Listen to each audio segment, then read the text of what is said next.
Alright guys, so today's video we're going to cut a face frame. We're going to do it with a center parting. Now if your guest wears a side parting, then you would do this a little bit different. I'm going to make a separate video for that. So this is based on a center symmetrical shape that we're creating. So I take the center back parting, and then I take a diagonal forward parting from that right to the hairline. So and what I do is I over direct that over to me, across the chair, across the face. And what I'm doing is I'm cutting a line almost parallel to that part. Now, if you want a little bit more of an extreme face frame, then you could shift your finger angle a little bit.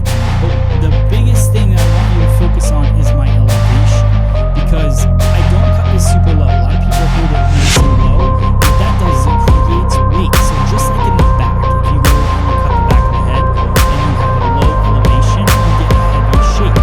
So people don't think about that.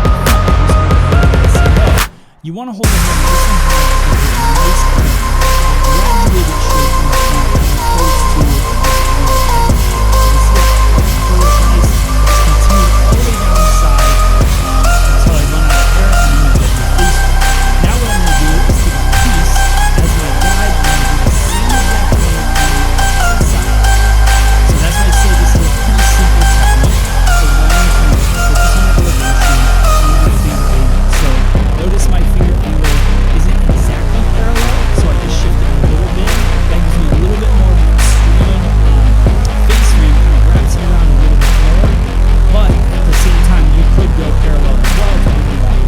So over direct it over, keep my elevation nice and high, symmetrical on both sides.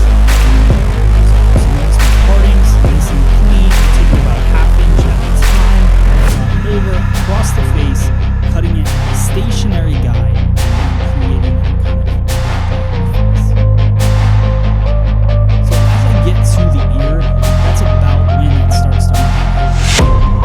If you wanted to continue this haircut, continue all the way to the back. If you want to, you can leave the layers nice and long. You could go into the back and also cut layers into the back as well. So this is more just for the face frame. We're not going to do any layering in the back. I want to show you guys how to really powerful minimally shaper.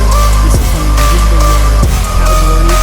So I put that in my hair, put a nice soft roll to it, and then I use my Palm Turbo Light blow dryer to dry the hair. Then I use half the press from Palm, which is a heat extension, just to make sure that it doesn't create anything. Yes, obviously it's human.